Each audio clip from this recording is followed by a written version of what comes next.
கலாத்தியர் அதிகாரம் 5. ஆனபடியினாலே நீங்கள் மறுபடியும் அடிமைத்தனத்தின் நுகத்துக்குட்படாமல் கிறிஸ்து நமக்கு உண்டாக்கின சுயாதீன நிலைமையிலே நிலை கொண்டிருங்கள்.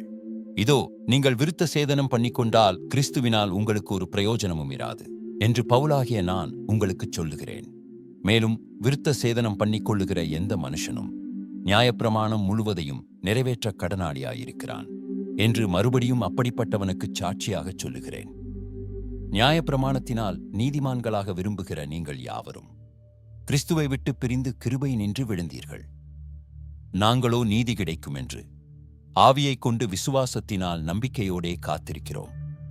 கிறிஸ்து இயேசுவினிடத்தில் விருத்த சேதனமும் விருத்த சேதனமில்லாமையும் ஒன்றுக்கும் உதவாது அன்பினால் கிரியை செய்கிற விசுவாசமே உதவும். நீங்கள் நன்றாய் ஓடினீர்களே, சத்தியத்திற்கு கீழ்ப்படியாமற் போக உங்களுக்கு தடை செய்தவன் யார்? இந்த போதனை உங்களை அழைத்தவரால் உண்டானதல்ல. புளிப்புள்ள கொஞ்சமாவானது பிசைந்த மாவனைத்தையும் உப்ப பண்ணும். நீங்கள் வேறு விதமாய் சிந்திக்க மாட்டீர்கள் என்று நான் கர்த்தருக்குள் உங்களை குறித்து நம்பிக்கையாயிருக்கிறேன். உங்களை கலக்குகிறவன் எப்படிப்பட்டவனாயிருந்தாலும் தனக்கேற்ற ஆக்கினையை அடைவான். சகோதரரே, இதுவரைக்கும் நான் விருத்த சேதனத்தை பிரசங்கிக்கிறவனாயிருந்தால் இதுவரைக்கும் என்னத்திற்கு துன்பப்படுகிறேன்? அப்படியானால் சிலுவையை பற்றி வரும் இடரல் ஒழிந்திருக்குமே. உங்களை கலக்குகிறவர்கள் தரிப்புண்டு போனால் நலமாயிருக்கும். சகோதரரே, நீங்கள் சுயாதீனத்திற்கு அழைக்கப்பட்டீர்கள். இந்த சுயாதீனத்தை நீங்கள் மாம்சத்திற்கேதுவாக அனுசரியாமல் அன்பினாலே ஒருவருக்கொருவர் ஊழியஞ்செய்யுங்கள். உன்னிடத்தில் நீ அன்பு கூறுவது போல பிறனிடத்திலும் அன்பு கூறுவாயாக என்கிற இந்த ஒரே வார்த்தையிலே நியாயப்பிரமாணம் முழுவதும் நிறைவேறும்.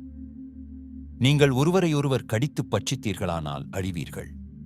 அப்படி ஒருவரால் ஒருவர் அழிக்கப்படாதபடிக்கு எச்சரிக்கையாயிருங்கள். பின்னும் நான் சொல்லுகிறது என்னவென்றால், ஆவிக்கேற்றபடி நடந்து கொள்ளுங்கள். அப்பொழுது மாம்ச இச்சையை நிறைவேற்றாதிருப்பீர்கள். மாம்சம் ஆவிக்கு விரோதமாகவும் ஆவி மாம்சத்துக்கு விரோதமாகவும் இச்சிக்கிறது. நீங்கள் செய்ய வேண்டுமென்றிருக்கிறவைகளை செய்யாதபடிக்கு இவைகள் ஒன்றுக்கொன்று விரோதமாயிருக்கிறது. ஆவியினால் நடத்தப்படுவீர்களானால் நீங்கள் நியாயப்பிரமாணத்திற்கு கீழ்ப்பட்டவர்கள் அல்ல.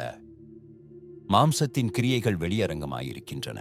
அவையாவன விபச்சாரம், வேசித்தனம், அசுத்தம், காமவிகாரம், விக்கிரகாராதனை, பில்லிசூனியம், பகைகள், விரோதங்கள், வைராக்கியங்கள், கோபங்கள், சண்டைகள், பிரிவினைகள், மார்க்கபேதங்கள், பொறாமைகள், கொலைகள், வெறிகள், களியாட்டுகள் முதலானவைகளே. இப்படிப்பட்டவைகளைச் செய்கிறவர்கள் தேவனுடைய ராஜ்யத்தை சுதந்தரிப்பதில்லை என்று முன்னே நான் சொன்னது போல இப்பொழுதும் உங்களுக்குச் சொல்லுகிறேன்.